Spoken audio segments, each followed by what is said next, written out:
Assalamualaikum, selamat datang di channelnya Poppy Novita.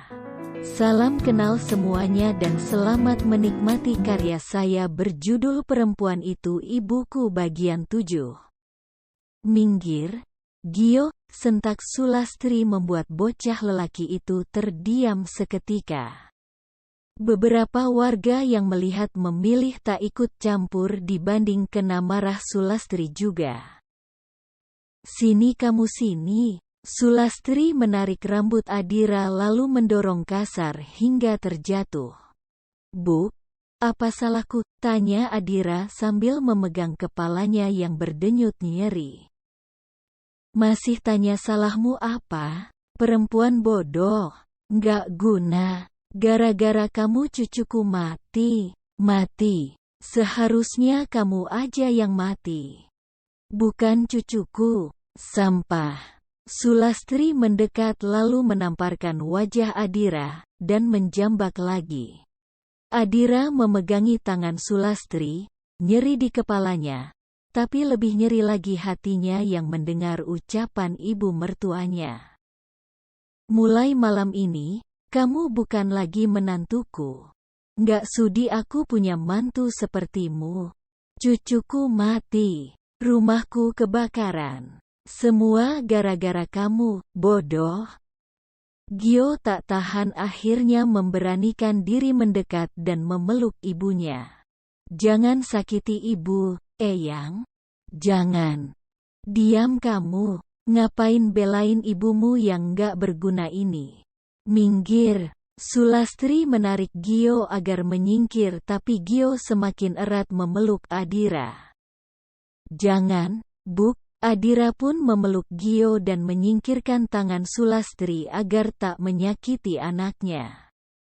Kalian sama saja," teriak Sulastri dan hendak kembali menjambak Adira tapi ditahan Aldi. "Lagi rame orang, Bu. Tenang." Aldi menarik tangan Sulastri dan menenangkannya. "Kamu harus ceraikan wanita ini, Al. Ibu tidak sudi punya menantu sepertinya. Gara-gara dia rumah ibu kebakar. Hilang semuanya. Anakmu juga mati. Singkirkan wanita bodoh itu dari hadapanku. Singkirkan." "Tenang, Bu." Aldi mengguncang kedua bahu Sulastri. Ia malu karena jadi tontonan para warga. Kiai di sana menyuruh Aldi membawa ibunya keluar dan menjauh dulu dari Adira. Aldi pun segera menuntun ibunya untuk duduk di depan. Sedangkan Adira masih menangis memeluk Gio. Semua sudah tenang. Namun, Adira juga menjadi histeris lagi ketika tahu bayinya hendak dibawa pergi. Aldi menggendong Sanum yang terbungkus kain putih hendak dimakamkan. Adira menjerit menghalangi langkah Aldi. "Mas, mau dibawa kemana bayi kita? Sini biar aku gendong saja, Mas. Kasihan dia lapar, Mas." Aldi kembali menamparkan Adira. Sangat keras hingga sudut bibir Adira berdarah. Ngilu tapi Adira tetap memohon agar Aldi menyerahkan Sanum. "Dira tenang. Sanum sudah tidak ada. Ikhlaskan, ya." Salah satu tetangga mendekat dan menenangkan Adira.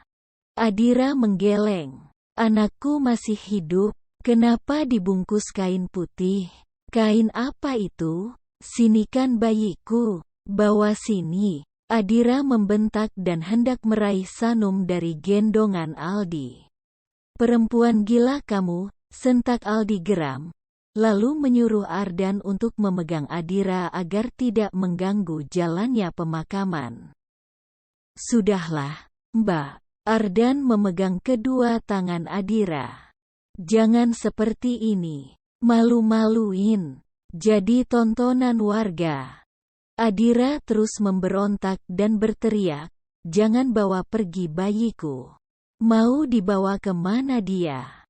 Sudah malam. Nanti dia kedinginan. Bayimu itu mau dikuburkan, Mbak." Bayimu sudah mati. Gara-gara kamu pergi tadi, sahut Ardan. Tidak Kek. Adira semakin histeris. Bayiku belum mati. Tolong jangan bawa pergi.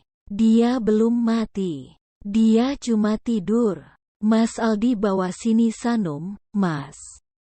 Adira semakin memberontak dan malah menggigit tangan Ardan. Seketika Ardan menjerit kesakitan. Pegangan terlepas. Adira berlari menyusul, tapi Sulastri yang melihat itu langsung menjambak rambut Adira dan menyeretnya masuk. Eyang jangan. Gio sesenggukan menyusul memegang tangan eyangnya. Bela terus ibumu. Sana masuk kamar. Sentak Sulastri masih terus menyeret Adira ke kamar. Mendorong kasar tubuh Adira hingga terjengkang menghantam ranjang. Diam di sini kamu. Memalukan. Nyusahin aja bisanya, bentak Sulastri dan langsung menutup pintu dan menguncinya. Eyang, jangan kunciin ibu. Gio memohon tapi dibentak Sulastri juga.